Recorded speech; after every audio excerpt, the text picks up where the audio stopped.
Thank you, Nicolas. So thanks for joining the meeting. And first of all, sorry to not be there with you today. And we hope that you are enjoying your U2U.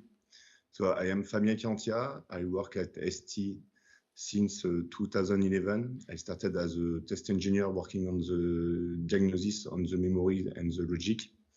And then I moved to DFT since 2014. I let you to continue, Jean-Marc. Okay, so I'm Jean-Marc Donnelet. I am in ST since 2000. I was first of all working in product engineering teams in wireless division first, and after joining imaging in 2005. I also practices diagnosis with Fabien early 2010, and I joined the DFT team in 2017. Okay. And today, as Nicolas just said, we will present you a benchmark between the standard test points and the observability scan technology that Tesson proposed us to insert inside the UR project. So for the agenda, I will present you quickly the imaging division in which we are working with Jean-Marc, the challenge and the proposal, the Tesson proposal to manage this challenge. And then Jean-Marc will propose you to show you the different results that we had on 3 projects, and then he will conclude. So the imaging division at ST Microelectronics, we are producing several kinds of projects. So first of the major project that we are making is the image sensor. So we are making the sensor, the image sensor for the RGB and for the infrared too. The second kind of project that we are doing, sorry, are the ambient light sensor, which enables the user to have an overview of the light for his application. The second one is the third one, sorry, are the time of flight sensors, which enable you to know the distance that you have from your sensor to a specific object. And the last one that we are doing are the laser driver. In terms of market, we are addressing several markets. The major market that we are addressing is the personal electronics. So I mean the smartphone, the smartwatch, the personal computer, and again, several electronics objects. So we are addressing also the medical and the industrial market. And the last one is the automotive. Today, we know that the DFT is key for this kind of last project for 2 major reasons. The first one is to guarantee good quality to the deliverable to the customer to ensure that the silicon is okay. And the second one is the fact that the functional is reusing the DFT mechanism to ensure that all along the life of the product, the silicon is still alive. Today, we know that the major mechanism that is used inside the project to ensure that the digital is still alive is the LBIST. And in terms of a challenge that we have on the LBIST implementation on your side is to have a LBIST which is low power compliant.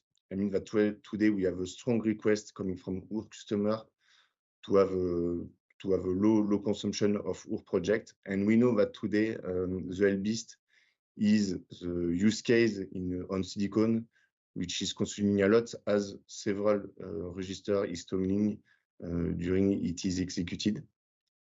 So the second challenge that we have today is to have a solution which is routable.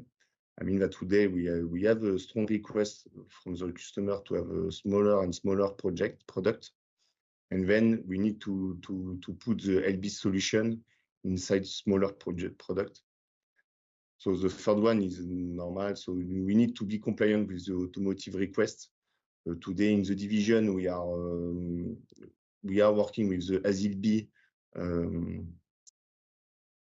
recommendation, and then the last one is to be faster. Today in the division we have a strong request coming from the application to run the LBeast quick, because it need to be run at least during the boot level, but also we may run the LBeast during some interframe.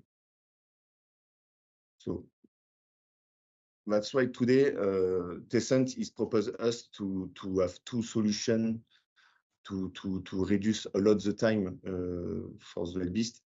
So the first one is the regular test point. So we can see on this picture a typical scan architecture inside the product with the LBeast solution. So on the left, you have the PRPG, which is embedded inside the decompressor, which is enabling to drive the data that you are sending inside the scan chains. And you have the compactor here, which enable to calculate the miser, the expected miser. And then the green points that you have here are the control points, which are described on this picture on the right. The test point enable us to take control on the functional data path in which you have too much logic level, and enable the tool to control better the node. And in blue, you have the observe point, which enables the tool to observe some big cone logic. And you have the basic description of this observe point, which are inserted inside the design. So today, the regular test points are mixed inside the other scan chain in the design, and they are only used during the capture procedure. The second solution proposed by Tessent is the observation scan technology. So you can see on the left the typical architecture that you have with this technology, but the difference that you have with the first solution is the fact that the observe points are directly observed through a dedicated scan chain. And on the right, you have the schematic of these cells. So this architecture enabled Tessent to observe the node at each shift cycle and also during the capture procedure. And today in the project, the both technology can be mixed. So I'll let Jean-Marc present the different results that we had. So okay, the benchmark. So we have exercised doing some trials on 3 different products using standard TPI and OST, and benchmark the results. So here you see on the first image sensor the graph. So just to explain you, in x-axis we have the number of patterns. In y-axis we have the test coverage reached. So the target is always is fixed at 90% for all our products, and so the goal is to with TPI is to reach 90% with the less pattern as possible. On this product, the architecture is we have 2 clocks. It was 47K flops with more than 200 chains. And so we have done 2 kind of insertion at 5% TPI and 10% TPI using a standard TPI and OST1. So we see on the graph here the trend below the 2 curves for the TPI at 5% TPI in standard and OST, and above it is TPI 10% TPI on standard and OST. So we see that the OST is reducing the number of patterns generated for the target 90%. Here you have the results. So you see that with TPI, if we insert 10% TPI, we reduce of 25% the number of patterns generated with the OST to reach 90% of test coverage. And with 5% TPI, we are reducing of 40% the number of patterns for this target. So we see that OST is really gaining according to the number of TPI inserted. We have also analyzed the area inflation of the OST and the standard TPI to check if the OST is increasing, and we see that OST is only increasing of around 1% versus the standard TPI.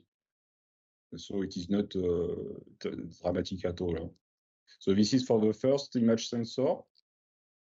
For the second image sensor, we have done the same trial. So the architecture is quite the same. It is 2-clock architecture, less flops because of 38K flops. And we have also inserted 5% TPI and 10% TPI with standard and OST. So here we see the trend.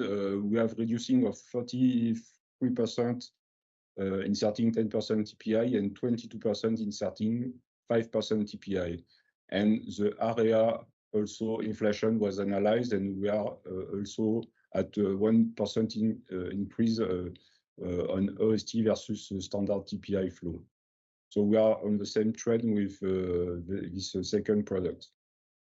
And on the time of flight sensor, so this one is a bigger product because we are around 200K flops, but with only one clock and 500 chains. And we have done 3 kinds of insertion, one with 2% TPI, 4%, and 8% TPI with OST and standard TPI. And here we see that the improvement is really impressive, because we see with 2% TPI, we have a difference of 84% between OST and standard TPI. So we see, for example, that with OST, we are at the target with only less than 64 patterns, so with 50 patterns. So it is really impressive versus more than 300 with the standard flow. And after the gain is a little bit decreasing if we insert more TPI. So we see that with the OST, we are not obliged to put a lot of TPI to have this target. So we reduce the number of patterns, and so we are reducing hugely the test time to reach the targets. And as Fabian said, the challenge is to run the LBeast during the interframe as much as possible. So for this product, we see that we have with OST, we have run the pattern that with 2 milliseconds only. So it is inside the budget that it was set by the architecture guys.